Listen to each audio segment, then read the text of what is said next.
दोस्तों, हो सकता है कि आपने नायरू के बारे में पहले कभी ना सुना हो, लेकिन 1981 में प्रति व्यक्ति आय के हिसाब से दुनिया का सबसे अमीर देश था।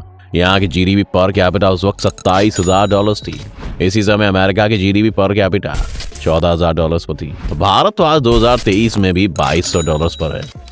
ये दर्शाता है कि इस देश के लोग उस वक्त कितने अमीर थे। लेकिन आज इसकी गिनती दुनिया के सबसे गरीब देशों में होती है और ये अपने 90% जीडीपी गवा चुका है। लेकिन ये कैसे हुआ? क्या थे वो फैक्टर्स जिसने इसे इतना अमीर बनाया और कैसे वो इसकी बर्बादी की वजह बने? आइए जानते हैं आज की इस वीडियो में, तो अंत तक बने रहेगा हमारे साथ। लेकिन वीडियो शुरू होने से पहले अगर आप इस चैनल पर नए हैं या आपने अभी तक इस चैनल को सब्सक्राइब नहीं किया है तो चैनल को सब्सक्राइब करना, बेल आइकन दबाना बिल्कुल ना भूलें। नायरू एक आइलैंड कंट्री है जो सिर्फ 8 स्क्वायर माइल के एरिया में फैली हुई है। ये देश इतना छोटा है कि अगर आप 30 की स्पीड में इसके चारों ओर गाड़ी चक्कर लगाएंगे तो 1 घंटे में आप पूरे देश को कवर कर लेंगे। और इस तरह ये दुनिया का तीसरा सबसे छोटा देश है। लेकिन इस देश के पास कुछ ऐसा था जो पूरी दुनिया को चाहिए था। नायरू को सबसे पहले यूरोपियंस ने 1789 में डिस्कवर किया था, जब एक हरा भरा ये आइलैंड हुआ करता था और यहाँ पर आपको सैंड बीचेस से लेकर कोकोनट ट्रीज तक देखने को मिलते थे। इसके कुछ दशकों के बाद यहाँ पर यूरोपियन सेटलर्स ने आकर रहना शुरू कर दिया और ब्रिटिश खगोल शास्त्रियों ने यहाँ पर फास्फोरस खोज निकाला। फास्फोरस का इस्तेमाल फर्टिलाइजर से लेकर कॉस्मेटिक्स और मवेशियों के चारे के लिए किया जाता था और इस आइलैंड का 80% हिस्सा इस मिनरल से कवर्ड था।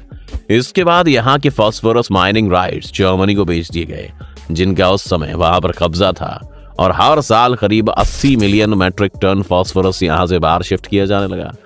फास्फोरस इस आइलैंड का मेन एक्सपोर्ट बन गया, लेकिन इसकी वेल्थ यहाँ के लोगों के हाथ में नहीं बल्कि जर्मनी के हाथ में जा रही थी। इसके बाद पहला विश्व युद्ध शुरू हो गया और इस समय का फायदा उठाकर यहाँ पर ऑस्ट्रेलिया ने कब्जा जमा लिया और कॉलोनाइजर की तरह ऑस्ट्रेलिया ने भी यहाँ सस्ते में फास्फोरस खरीदकर न्यूजीलैंड, ऑस्ट्रेलिया और यूके जैसे देशों में पहुंचाना शुरू कर दिया, जिसने इस आइलैंड को धीरे धीरे बर्बाद करना शुरू कर दिया। माइनिंग की वजह से पूरे आइलैंड पर जगह जगह खुदाई होने लगी और दूसरे विश्व युद्ध में कुछ वक्त के लिए यहाँ जापान का कब्जा हो गया, जिसने न सिर्फ इनकी फास्फोरस वेल्थ को एक्सप्लॉइट किया बल्कि यहाँ के लोगों को फोर्स लेबर कैंप्स में काम करने को भी मजबूर किया। दूसरा विश्व युद्ध खत्म होते होते यहाँ पर सिर्फ 600 सिटीजन ही बचे थे और जापान की हार के बाद इस आइलैंड को दोबारा ऑस्ट्रेलिया को दे दिया गया। 1945 से 1968 के बीच ऑस्ट्रेलिया ने फिर से अपना कारोबार यहाँ जारी रखा, लेकिन 1968 में आखिरकार नायरू ने अपनी आज़ादी ले ली और ये एक इंडिपेंडेंट देश बन गया। लेकिन इंडिपेंडेंट होने के बावजूद भी इस देश के पास एक ही रिसोर्स था और पूरी उनकी इकोनॉमी इसी से चलती थी। इसीलिए उन्होंने भी फास्फोरस के एक्सपोर्ट को जारी रखा। यहाँ की पॉपुलेशन किसी भी और काम के लिए स्किल्ड नहीं थी। सारी जमीन को माइनिंग के लिए खोद दिया गया था, इसलिए यहाँ पर कोई एग्रीकल्चरल लैंड नहीं बची थी जहाँ पर खेती की जा सके। वो एक ऐसे रिसोर्स को माइन कर रहे थे जो उन्हें पता था कि एक दिन खत्म हो जाएगा, लेकिन उन्होंने इससे आगे बढ़ने के लिए कोई भी सक्सेसफुल प्लान ही नहीं बनाया। 1981 वो साल था जब इस देश को इंटरनेशनली दुनिया का सबसे अमीर देश घोषित कर दिया गया था। यहाँ के सिटीजन्स ने बहुत जल्दी रिटायरमेंट लेनी शुरू कर दी थी। यहाँ पर फ्री एजुकेशन से लेकर फ्री हेल्थ केयर जैसी सुविधाएं उपलब्ध होने के साथ साथ लोगों को काम करने के लिए इसलिए भी जरूरत नहीं पड़ी क्योंकि वो अपनी जमीन पर हो रही फॉस्फेट माइनिंग से आने वाली रॉयल्टीज से ही ऐशो आराम की जिंदगी जी सकते थे। इस छोटे से देश में आपको महंगी से महंगी स्पोर्ट्स कार का दिखना बहुत ही आम सा लगता था। और एक मजेदार कहानी तो ये भी है कि यहाँ के एक पुलिस ऑफिसर ने अपने लिए एक लैम्बोर्गिनी कार ऑर्डर की, लेकिन जब वो यहाँ पहुंची तो उसे पता चला कि वो इतना मोटा है कि इस कार में आसानी से फिट नहीं आ सकता। इस स्टोरी से सिर्फ इस देश की वेल्थ का पता ही नहीं चलता बल्कि ये भी पता चलता है कि यहाँ पर एक हेल्थ क्राइसिस भी चल रही थी। ज्यादा से ज्यादा लोग अनहेल्दी खाना खा रहे थे और तरह तरह की हेल्दी प्रॉब्लम्स की चपेट में आ रहे थे। इसमें नायरू की भी पूरी तरह से गलती नहीं है क्योंकि वहाँ की एग्रीकल्चर इंडस्ट्री तो पूरी तरह से तबाह हो चुकी थी, इसलिए वहाँ पर कुछ भी खाने के लिए नहीं उगाया जाता था और उन्हें अपना खाना बाकी देशों से इम्पोर्ट करना पड़ता था। इन इम्पोर्टेड फूड आइटम्स में फल और सब्जियों की बजाय नूडल्स, व्हाइट राइस और फिर कैन फूड हुआ करता था। इसके अलावा यहाँ पर बाकी देशों से टोबैको प्रोडक्ट्स और अल्कोहल की भी सप्लाई की जाती थी।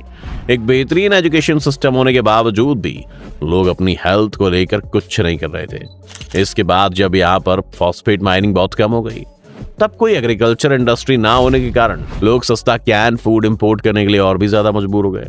मिडिल ईस्ट के देशों के साथ भी यही प्रॉब्लम हमें देखने को मिलती है कि वहां पर कच्चा तेल तो है, लेकिन उसके अलावा उनकी इकोनॉमी के पास खुद को सस्टेन करने के लिए कोई और रास्ता नहीं है।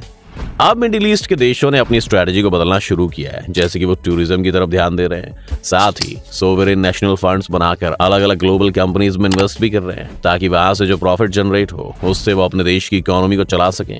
आज दुबई इसका प्राइम एग्जाम्पल है, जिसकी जीडीपी में ऑयल का कंट्रीब्यूशन 1% से भी कम है। ऐसा नहीं कि नायडू ने ऐसा करने की कोशिश नहीं की, कि उन्होंने भी ऐसा ही एक फंड बनाया था, जिससे उनकी कोशिश देश की वेल्थ को अलग अलग जगह पर इन्वेस्ट करने की थी, ताकि फास्फोरस के खत्म हो जाने पर वो इस कमाई से अपनी इकोनॉमी को चला सके। लेकिन नायडू ने बहुत सारी रिस्की कंपनीज में इन्वेस्ट किया और उनका ये प्लान फेल कर गया। उनकी इन्वेस्टमेंट स्ट्रैटेजी इतनी बुरी थी कि एक वक्त पर इन्होंने लंदन थिएटर के एक म्यूजिकल प्ले में इन्वेस्ट कर दिया, जो कि बहुत ही बड़ा फ्लॉप साबित हुआ। इसके बाद उन्होंने 90s के दशक में अपने गहन पर 400 फॉरेन बैंक्स को ऑफशोर बैंकिंग का लाइसेंस देना शुरू किया और इस तरह से अपने लॉस को डिजाइन किया कि दुनिया का कोई भी आदमी बिना बैंक को विजिट करे यहाँ पर अपना बैंक अकाउंट खोल सकता था और अपना पैसा रख सकता था। इस पूरे सिस्टम का सबसे ज्यादा फायदा मनी लॉन्ड्रिंग के कारोबारियों ने उठाया, जिससे वहां की सरकार को कोई परेशानी नहीं थी, क्योंकि वो भी इसका कुछ परसेंटेज फीस के तौर पर रख लेते थे। लेकिन 2005 में उन्होंने ऑफशोर बैंकिंग को भी बंद कर दिया, क्योंकि पूरी दुनिया स्पेशली अमेरिका की तरफ से उन पर इस इल्लीगल एक्टिविटी को रोकने का प्रेशर बनने लगा। इसके बाद तो हालत ये हो गई कि ना इस देश के पास अब मनी लॉन्ड्रिंग का पैसा बचा और ना इसके पास फास्फोरस की वेल्थ रही। धीरे धीरे ये देश अपनी वेल्थ गंवाने लगा और एक टाइम के बाद तो उनका सेंट्रल बैंक भी दिवालिया हो गया। इनके बहुत सारे फॉरेन एसेट्स को रिकवरी के लिए सीज कर दिया गया और नेहरू ने जहां से शुरू किया था वो उससे भी बुरी सिचुएशन में आ गए। 2001 में इनकी जीडीपी $32 मिलियन की रह गई थी, जिससे इनका एजुकेशन सिस्टम भी कोलैप्स कर गया, क्योंकि सरकार के पास इन्वेस्ट करने के लिए पैसा ही नहीं बचा था। लेकिन इसी साल उनके लिए एक नया रेवेन्यू सोर्स भी खुला। MV टेम्पा नाम की एक नॉर्वेजियन शिप ने 400 अफगान रेफ्यूजीज को एक डूबती हुई शिप से रेस्क्यू किया था। ऑस्ट्रेलिया नहीं चाहता था कि वो इन अफगान रेफ्यूजीज को अपने देश में एंट्री दे, क्योंकि ये भी पॉसिबल था कि उन्हें फिर इन लोगों को नागरिकता भी देनी पड़ती। इसी वजह से ऑस्ट्रेलिया ने इन सभी लोगों को नायरू भेज दिया और ऑस्ट्रेलिया की तरफ से नेहरू को इन लोगों का ख्याल रखने के लिए खूब सारा पैसा भी पे किया गया। जिन हालातों में इन रेफ्यूजीज को रखा गया था वो रेफ्यूजी कैंप से ज्यादा डिटेंशन कैंप्स लगते थे, लेकिन ऑस्ट्रेलिया की यही मर्जी थी और नेहरू ना चाहते हुए भी उन्हें मना नहीं कर सकता था, क्योंकि उनकी सरकार को भी पैसे की सख्त जरूरत थी।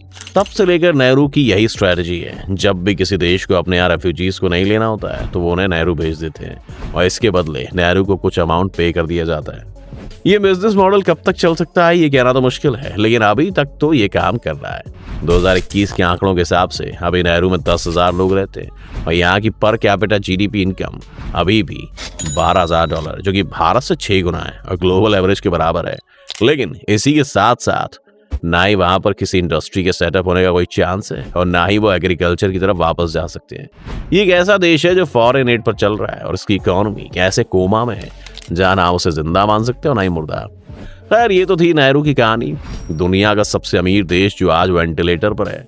आपको क्या दुनिया के सबसे ऑयल रिच देश वेनेजुएला की इकोनॉमिक क्राइसिस के बारे में जानने में दिलचस्पी है दोस्तों?